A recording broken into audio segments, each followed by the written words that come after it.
Dans cette vidéo, nous allons faire la liste des nombres premiers inférieurs à 100, puis écrire la décomposition d'un nombre en produit de facteurs premiers. Tout d'abord, le rappel de la définition. Un nombre est dit premier s'il a exactement deux diviseurs, 1 et lui-même. Pour ce cours, je dois me rappeler des critères de divisibilité appris en 6e. Il y a les critères de divisibilité visuels et ceux qui demandent un peu plus de réflexion.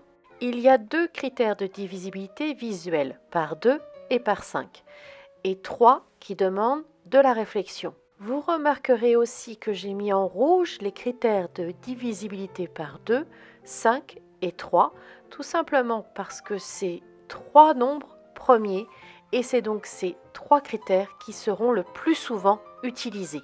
Profitez de cette vidéo pour faire une capture d'écran afin d'imprimer ultérieurement cette carte mentale des critères de divisibilité. Pour déterminer les nombres premiers compris entre 1 et 100, nous allons faire le crible d'Ératosthène. Attention, 1 n'est pas un nombre premier, il n'a qu'un seul et unique diviseur lui-même. Le premier nombre premier compris entre 1 et 100 est le chiffre 2. Je me rappelle du critère de divisibilité. Un nombre est divisible par 2 lorsqu'il se termine par 0, 2, 4, 6, 8. C'est-à-dire quand c'est un nombre pair. Tous les nombres pairs peuvent être enlevés par conséquent de ma liste. Le seul nombre premier et pair est 2. Je retire tous les nombres se terminant par 0, 2, 4, 6, 8 car ils ont plus de 2 diviseurs, ils ont 1 et eux-mêmes, mais ils ont obligatoirement 2 également dans leur liste. Donc ils ne sont pas premiers.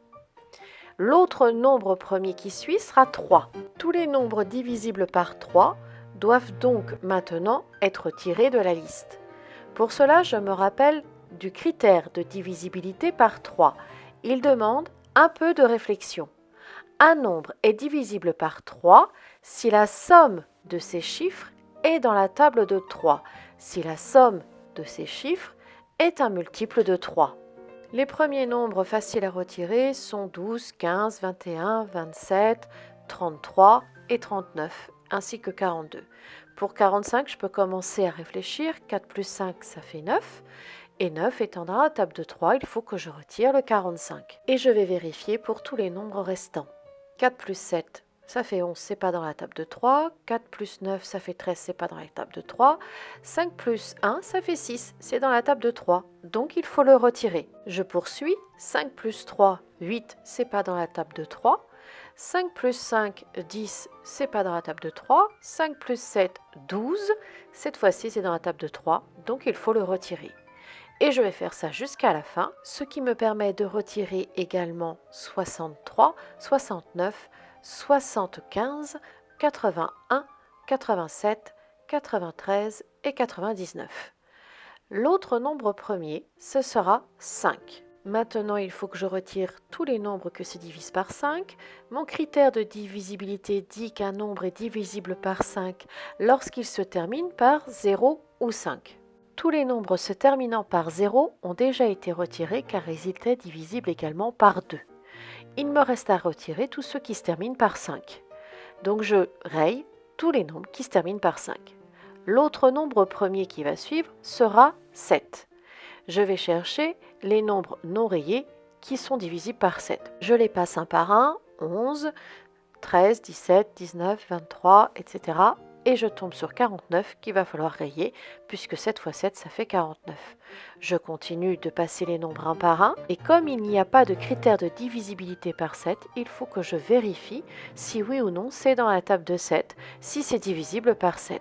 Et il s'avère que 77 est divisible par 7, c'est 7 fois 11, donc je l'enlève. Je continue de passer les nombres un par un et je ne trouve plus aucun nombre divisible par 7. Je continue ma recherche de nombre premier. Après 7, c'est 11 qui sera un nombre premier. Et je repasse les nombres un par un et je cherche des multiples de 11. Ça voudra dire qu'ils seront divisibles par 11.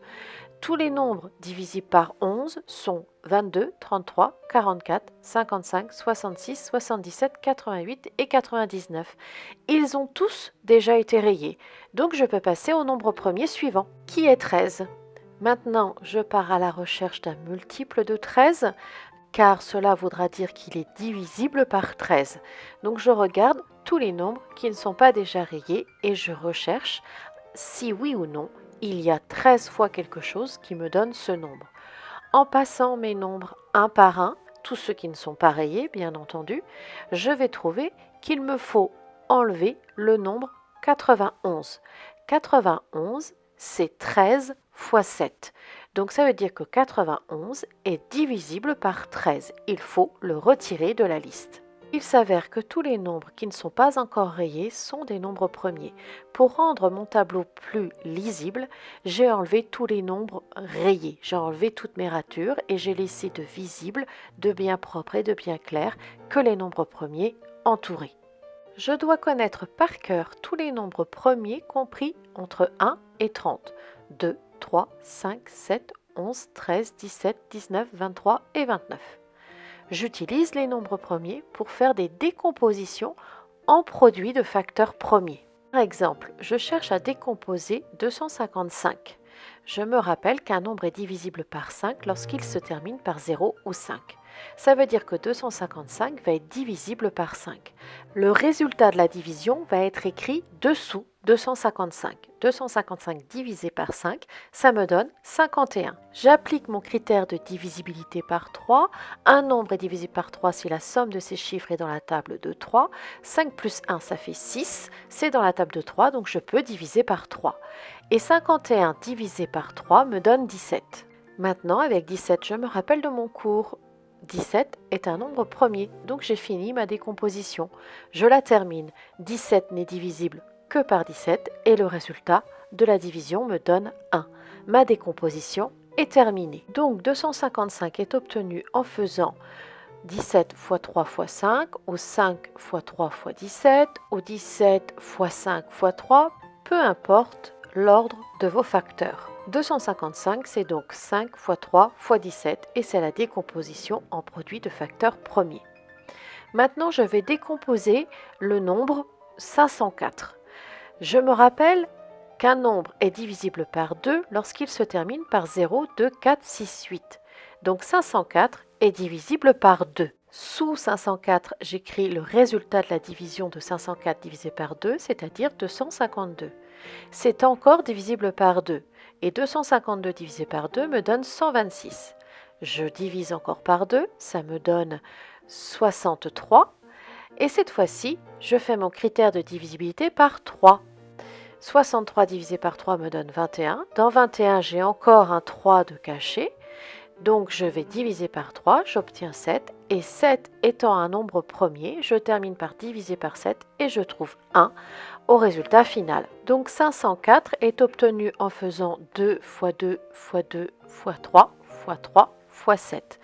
J'ai une décomposition en produits de facteurs premiers. Il n'y a que des nombres premiers dans mon produit. Attention, la décomposition est terminée lorsque vous avez 1 en bas de la colonne de gauche. Beaucoup d'élèves font l'erreur de s'arrêter en chemin ou de ne pas prendre un nombre premier dans la décomposition.